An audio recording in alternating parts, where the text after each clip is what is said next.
item if we could. Perfect, thank you. So item 2A, options to address the retention basin owned by the Palm Desert Regency Estates Homeowners Association. Good afternoon. Good afternoon, Madam Mayor, City Council members. I'm Randy Chavez, Deputy Director of Public Works.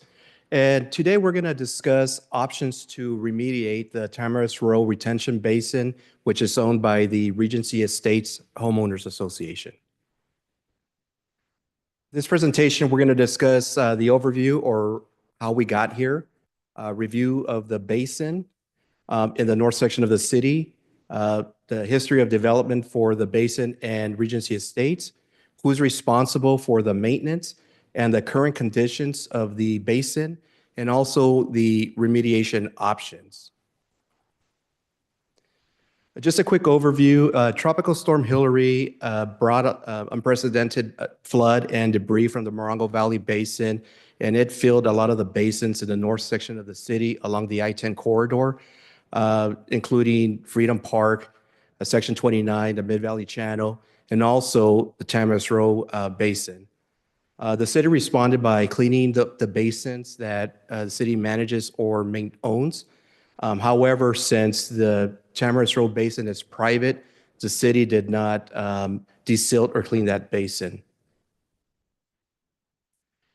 So basin review, looking at the basins in the north section of the city, since the majority of them were recently desilted, they're all good or in excellent condition with the exception of number 5 and number 6.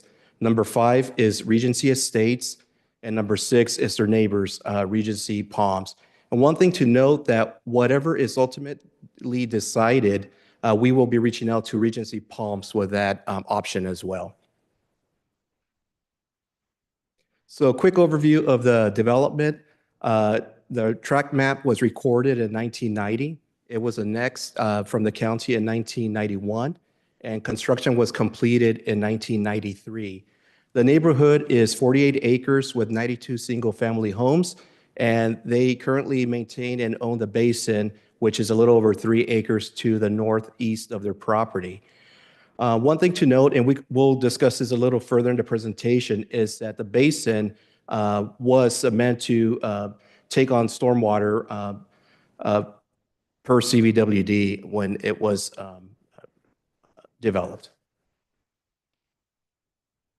And here's just an overview of the basin in question, which is to the northeast of the association there. So the flood mitigation, who's responsible? Just some quick bullet points here. Based on the condition of development, the basin per the Coachella Valley Water District, it was meant to contribute to the Mid-Valley Stormwater Project. And also per the county, it was to protect downstream properties and also accept water from upstream and to take on water, offsite water. So in essence, the basin was meant to capture water from that area and not just the water from the Regency Estates Homeowners Association. And the responsibilities for maintenance, based on the approved tract map, it is considered a common area, which is seen here is it's parcel 95, which is part of the approved tract map, and it's under it's the responsibility of the association. So the current conditions of the basin, and these, so currently the basin doesn't function as it was intended to function. Staff did receive a cost to desilt and restore the basin, and that cost is approximately $600,000 with an annual maintenance cost of approximately $25,000. The financial concern staff has been working with Regency Estates. However, they do not have enough reserves in their account for the repairs needed. And one thing to note that the city's lack of enforcement over the years led to the increased vegetation growth and increased maintenance costs. So these pictures just highlight as the condition of the basin as of a couple of weeks ago. So it still has water from Hillary, if you could believe that. So staff has developed 3 options for council's consideration. The first option is utilizing the existing grant program. And in March 28 of 2024, staff authorized $1.5 million for the Tropical Storm Hillary Grant Program to help commercial properties. As of to date, 4 properties have taken advantage of the program with $284,000 committed. There's still a little over $1.2 million in the balance. So the first option is to reopen the program to Regency Estates. City would contribute 20% or 35% or $200,000, and Regency Estates would need to cover $400,000. It's one thing to note is the city would cover 35% of the costs, so up to a maximum amount of $200,000. The second option is to increase the threshold to either 50 or 75%. So if we increase the threshold to 50%, Regency Estates would still be responsible for $300,000 or $150,000 if the increase was to 75%. If that was to occur, staff would also recommend increasing the amounts to the 4 properties that the grantees that apply for the grant. And that would still leave a surplus of balance in the overall grant program. The third option is for Regency Estates to transfer the property to the city. The city would be responsible for cleanup and improvement costs of utilizing a recently acquired SCAG program. The city would be responsible to manage ongoing maintenance, but the HOA would be responsible to compensate the city for the maintenance costs. As discussed earlier, the estimated maintenance cost is $25,000 annually, so that would be an increase of about $22 per homeowner. And the HOA would be responsible for the cost in perpetuity. That concludes the presentation, and I'll be happy to answer any questions. Before we get to any questions that we do have, there is one comment card that was requested from Hal Stone. If you would come up, you've got 3 minutes. Thank you.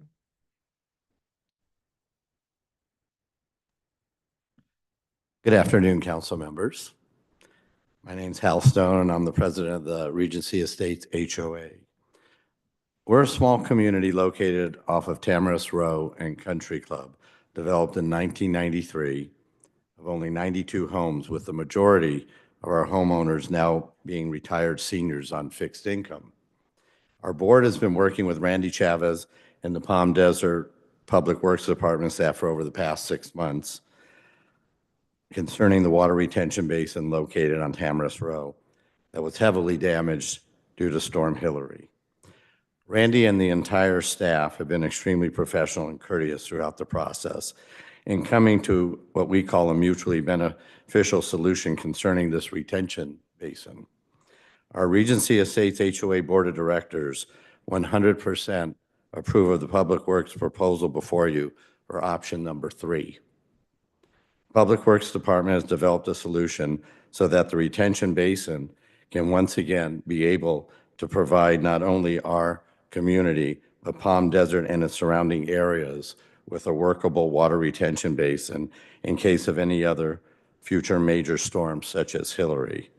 And I thank you for your consideration of this proposal. Thank you so much, Mr. Stone. Any comments or questions from my peers? I see Evan. Thank you. Actually, there's a question for Randy.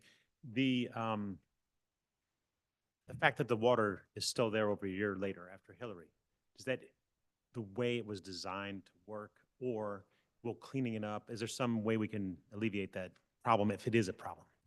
Yes, so what we found during Hillary, and we found this during Freedom Park, for example, the debris that came down from the Morongo Valley Basin was more of a silty clay. So that caused a lot of our basins to hold water.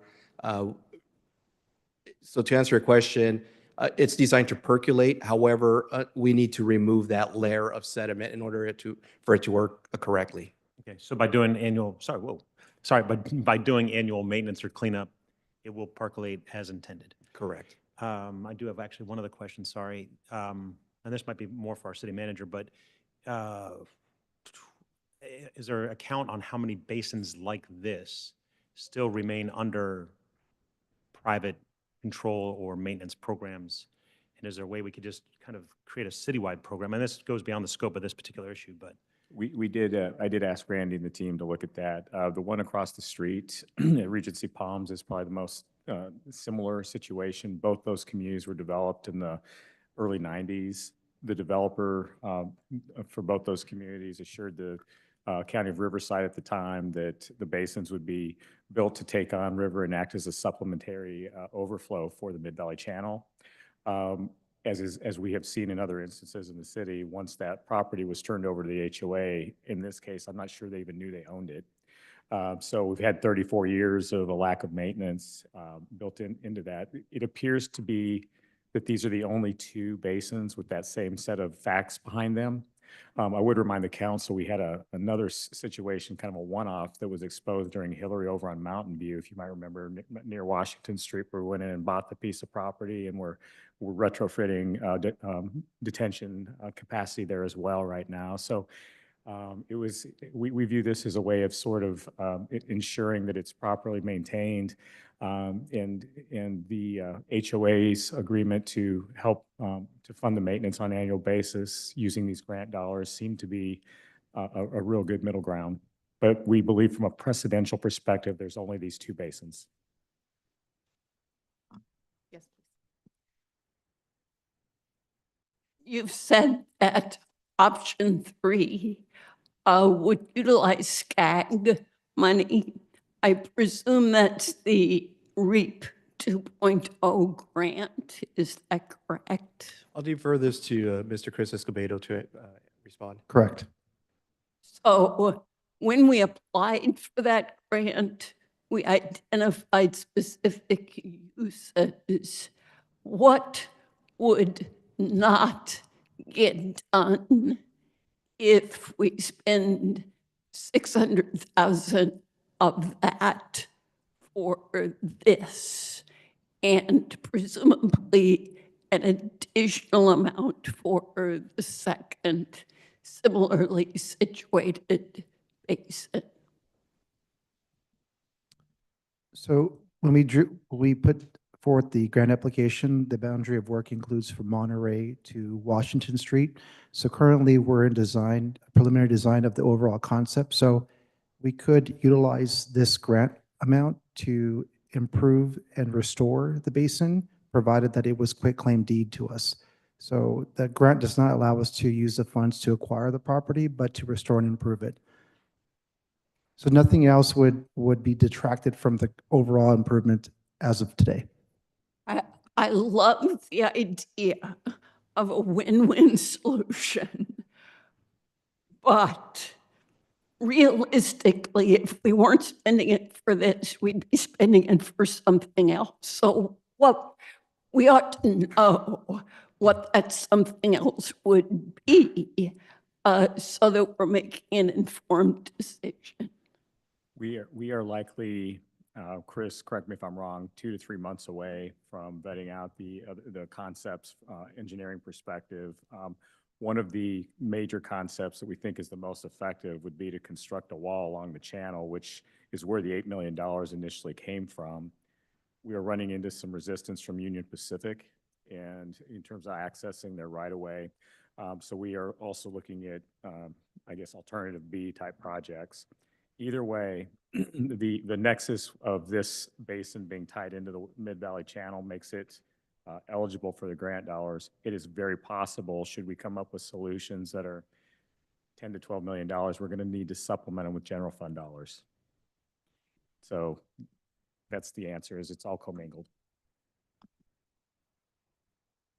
One other question: has the current standing water created mosquito issues?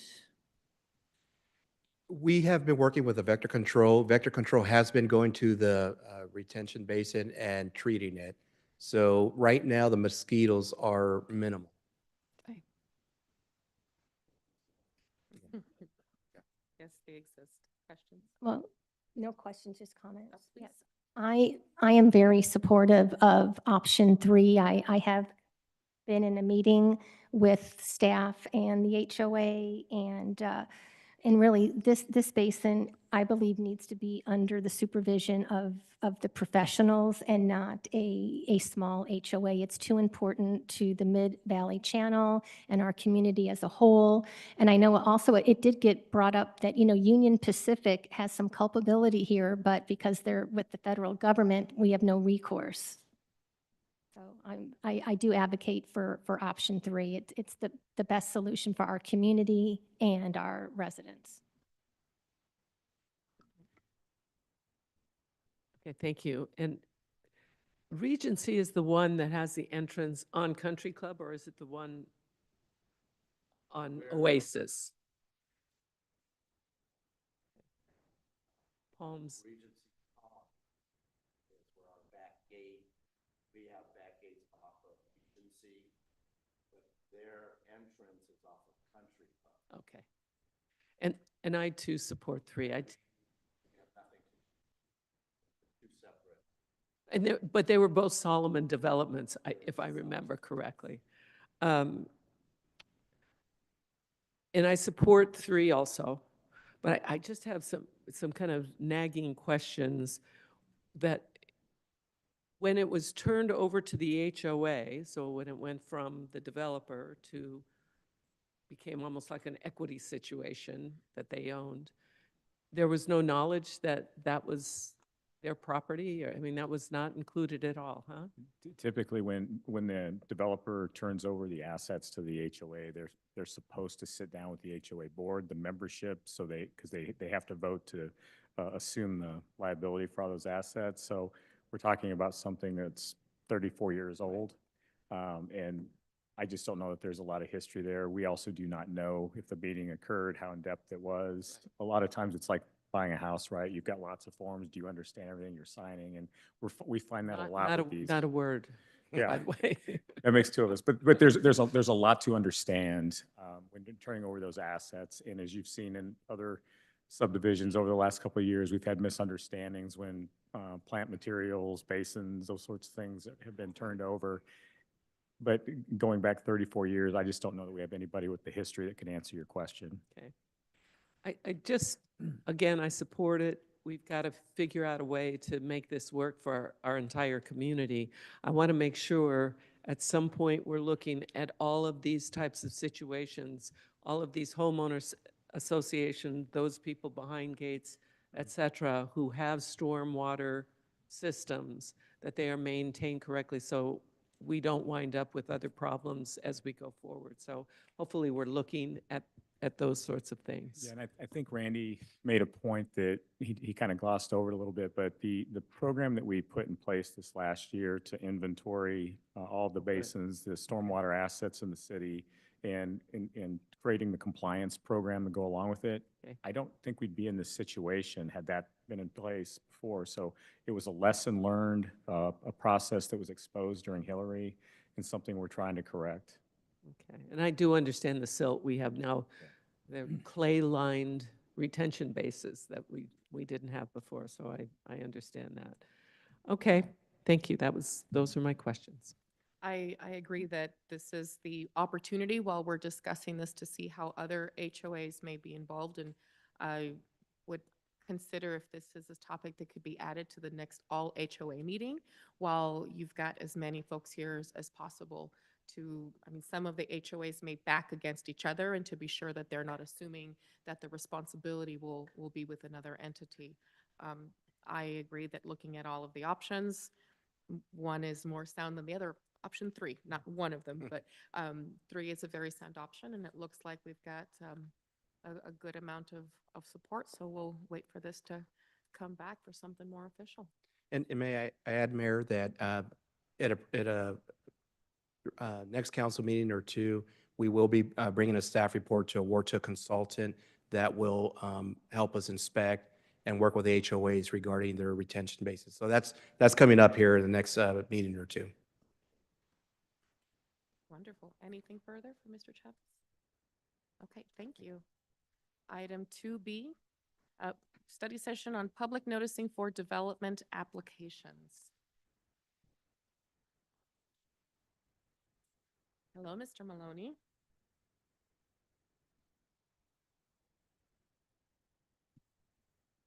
All right, thank you. Good afternoon, council members. Nick Maloney with the Development Services Department, Planning Division.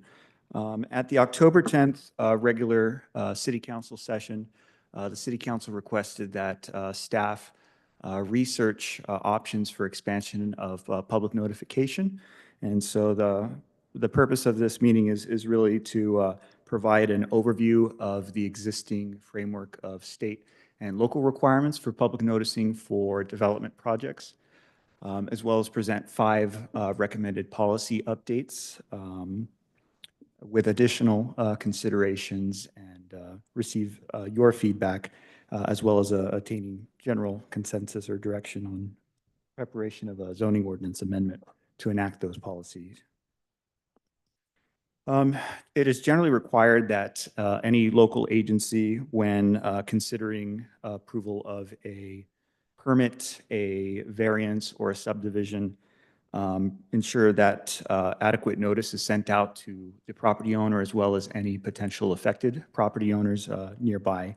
And so the California Government Code establishes general minimum requirements that all cities are required to adhere to, and those include timing, the method of delivery of the notice, as well as the contents of that notice. In the most general terms, what's required is a mailed notice sent to the owner of any real property within 300 feet of a project site that's under consideration, a minimum of 10 days prior to the hearing for that action. State law, however, does establish the potential for cities to expand upon those minimum requirements as the local jurisdiction might see fit. And this sets the stage for local cities to expand. So currently, the city's zoning ordinance establishes the minimum requirements for public notice, and that's, again, Title 25. And generally, we do comply with all of the minimum requirements. We send out mailed notices to all property owners within 300 feet of a site, in most instances, at least 10 days prior.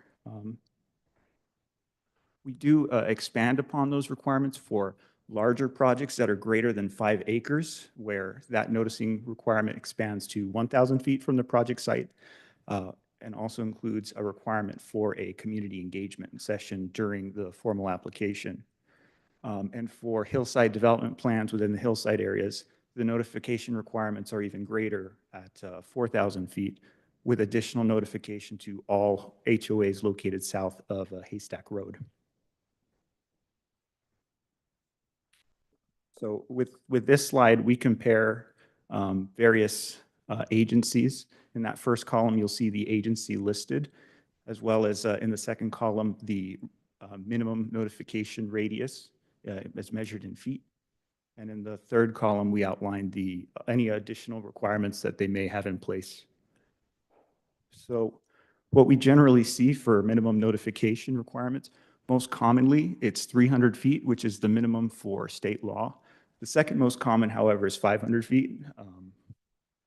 And in terms of other requirements, it's fairly open. However, what we commonly see, at least in some of the jurisdictions outside of the valley, is an on-site notice posted on the property indicating when a public hearing was going to occur, as well as neighborhood meeting requirements.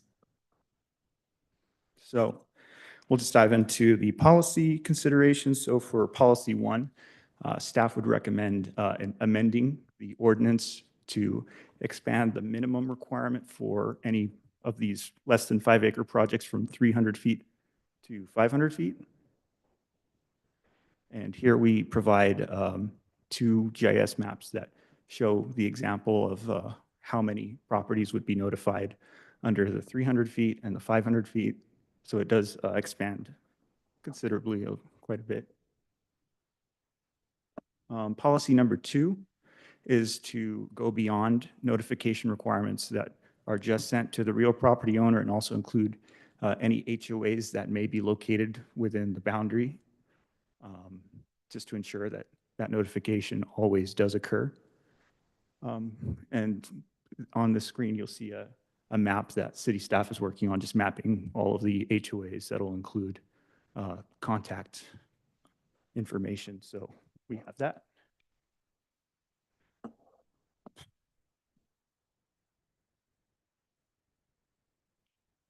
So policy number 3, it's a recommendation to expand the community engagement requirement, generally to require a pre-submittal for certain applications, which may include specific plans, precise plans, tentative maps in the planned commercial or planned residential area, because those are more flexibility.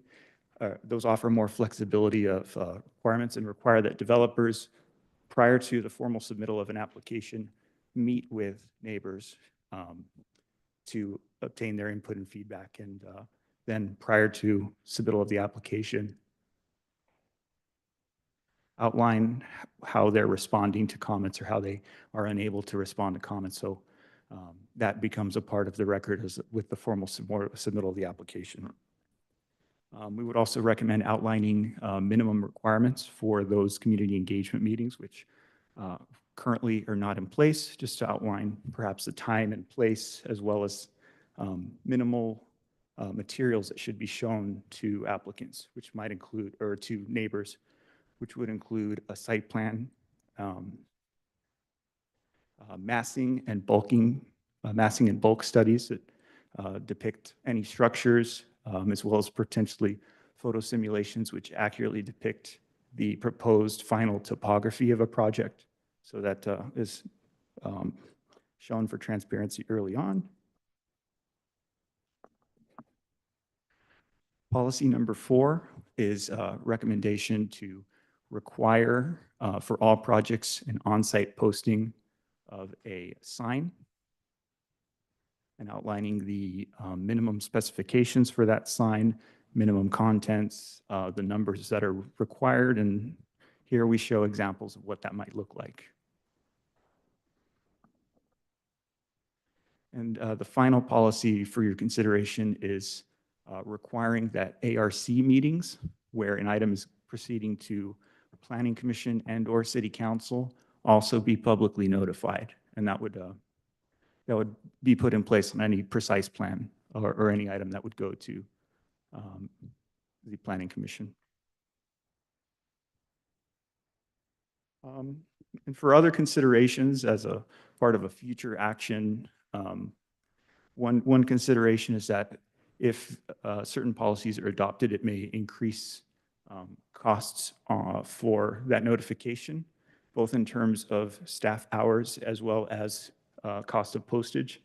So at a future time, it may be a consideration of a fee schedule update to include that.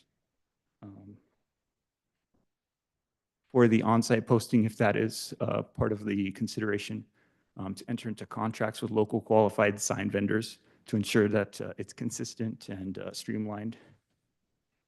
And we'll have to amend all of our development applications to include this information. And so that concludes our presentation, and we're available for any questions. Thank you. Questions or comments? I had one question. In terms of notice to the ARC design, currently right now, there's no notice given. That's correct? And this would change that. This would change that. So the notice is, there isn't a mailed notice that's sent out. This would add that mailed notice. With the same new radius. Right. So that would be their first time to get notice, would be. Yeah, in addition to any prior community engagement meetings. Got it. Thank you.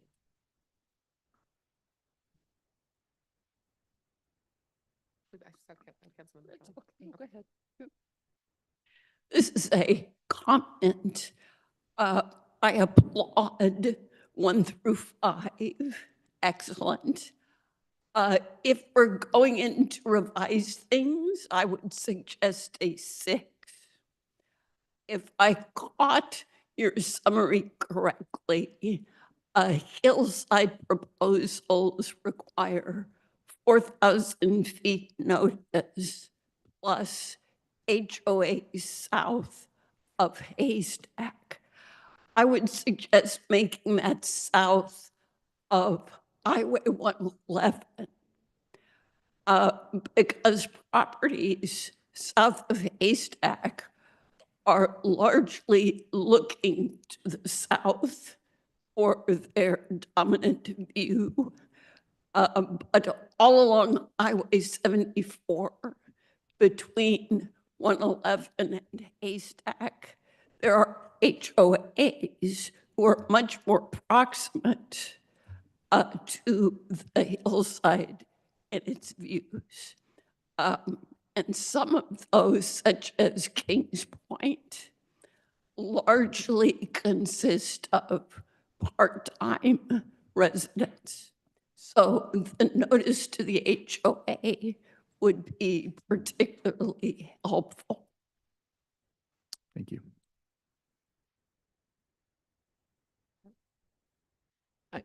I absolutely agree with that. The hillsides, we really need to pay attention to making sure that there are view corridors or any that may be impacted and that we're addressing those.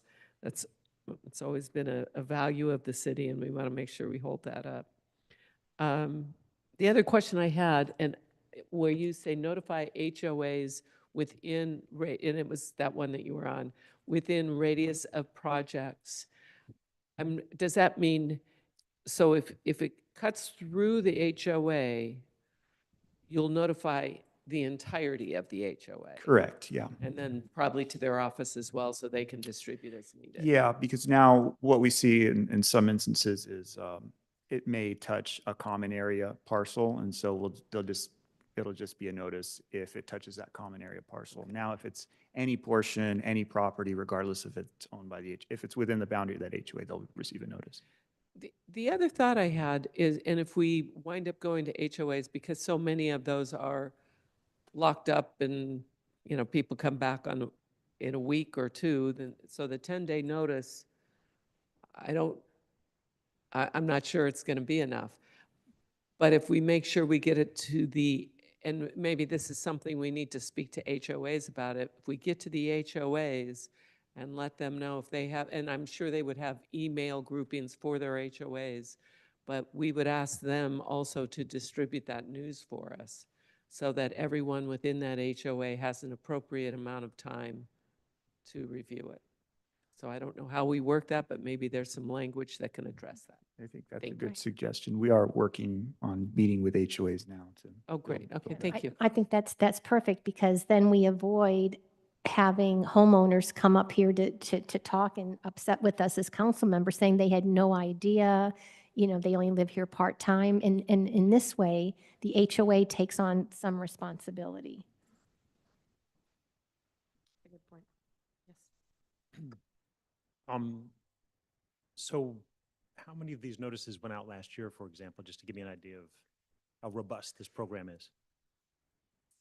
Thousands, but Thousands of I mean, I'm individual ball- cases. for individual cases, I'm not quite sure. At least a dozen or so Yeah. going to planning commission. Cool. And just to verify, and you already probably covered this, but the burden of the cost of this falls upon the developer?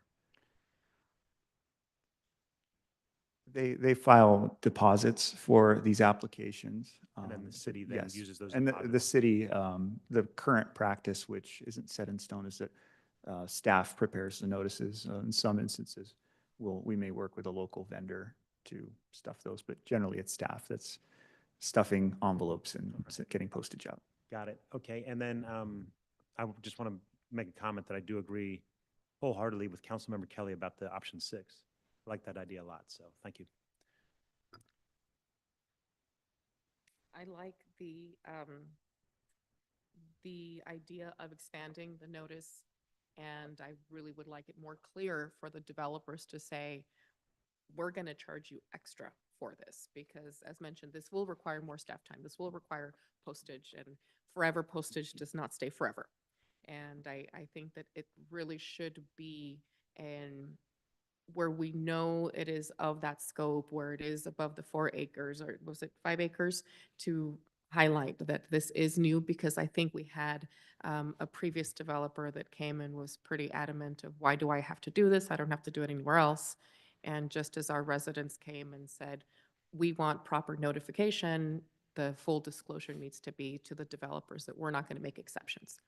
This is what it is to the benefit of our residents, and that's how we should go about it. But I thank you for presenting all of this. It makes perfect sense of why this is lined out the way it is. It's clean, it's concise, and I think it's solid. Any other questions? Comments? Okay. Well, then I think we should take a, how long do we have before the next one? 4? We will be back at, Sorry, Madam Mayor. We do have a closed session. oh, we do have closed session at 3:30. Sorry, I've got myself all confused here. It was noticed for 3:15, so you can adjourn right into closed session if you'd like. Okay, perfect. So then we will adjourn now to closed session and